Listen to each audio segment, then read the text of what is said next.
Have you ever made a decision so impulsive that halfway through you started questioning everything? That was me yesterday running from Vancouver airport to downtown in the pouring rain. I'll tell you the whole story, what led me to make this wild decision, the challenges I faced, and how I pushed through. My brother was visiting me for a week, and let's just say we lived our best lives while he was here, eating out almost every day, snacking non-stop, and skipping workouts. Even though I dragged him out for a couple of runs, he's currently obsessed with Zone 2 training, so we did slower and shorter runs compared to my usual routine. So I decided I would run back from the airport after dropping him off just to reset my system. But true to form, I didn't really make a plan. I just had concepts of a plan. I dressed up for a run while taking the train with him to the airport, wore my hokas, carried a few gels, but I didn't bother checking the weather or mapping a route. As soon as I stepped out of the airport, I saw these giant dark clouds looming, and I knew it was only a matter of minutes before it would start raining.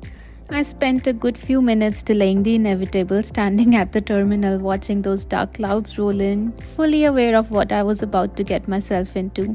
I thought the rain won't be that bad, so I started running, keeping my fingers crossed. And of course, I wasn't even warmed up yet when the rain came pouring down. To make things worse, the wind wasn't helping either.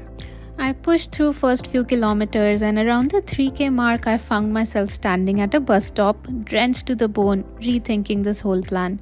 Should I call it quits? But I have this rule for long runs: never give up before the 5K mark, because the first few kilometers are always the hardest. So I gave myself a little pep talk and decided to keep going. The weather app said the rain would ease up in about 30 minutes anyway. At that point, I noticed the planes landing and taking off were getting smaller in the distance, a subtle sign that I was making some progress away from the airport. When I hit the 5K mark, I saw Bridgeport SkyTrain station. My legs were already starting to scream, the rain still hadn't let up, and the thought of hopping onto the train was so tempting. But then I thought, if I give up now, this whole drenched 5K will have been for nothing. Plus, sitting on a train soaked to the skin somehow felt more uncomfortable than running in the rain. So I pushed forward, fully committing to this plan, and told myself I won't rethink again. But of course, the hurdles didn't stop there. I lost my network signal, and since this wasn't a familiar area for me, I was left without GPS. If there's anything I trust less than Vancouver weather, it's my navigation skills. From that point on, I had to rely on road signs pointing towards Vancouver like some kind of modern-day caveman. I ended up in a few spots with no pedestrian pathways and had to backtrack more than once. Thankfully, I eventually found a bike path that led to Vancouver, and that was a game changer. By then, the rain had finally stopped and the sun, sort of started peeking through the clouds. Based on the distant plains, I could tell I was away from the airport. Soon after, I saw a sign welcoming me to the city, and that gave me a boost of energy. I started recognizing street names, and when I hit Cambie Street, I felt like I'd won the lottery.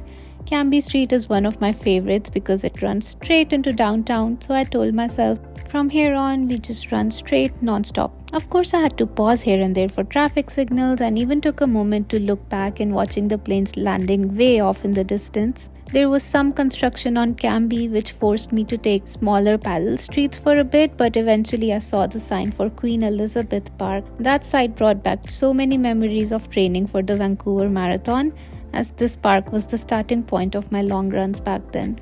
I remembered that right after this area, it's mostly downhill. The closer I got to downtown, the more familiar landmarks started popping up. I could see the mountains that framed the city, and eventually the skyline itself came into the view. That sight gave me a second wind, and I picked up my pace. The last stretch was crossing Cambie Bridge, which compared to other bridges in Vancouver is a breeze. It's the first bridge I ran over when I was starting to run, and so it holds a special place in my heart. By the time I reached Cambie Bridge, I was tired, drenched and cold, but something about the view from up there made me pause. Not literally, but mentally. I was admiring the view of Falls Creek stretched out below me, dark and glistening under the moody sky. It was only 4 p.m, can you tell? I don't know if the view was that gorgeous or I was just so happy about my run ending soon. When I got off the Cambie Bridge, it was around 16 10k point, I thought about going a few minutes longer and rounding it up to a 20k, but then it started raining again. And by this time I was cold and shivering, so I thought I would call it quits at 17k. Looking back, I don't know if it was a good decision running back from the airport in rain, but I learned something important. The discomfort is temporary, but the sense of accomplishment stays with you forever.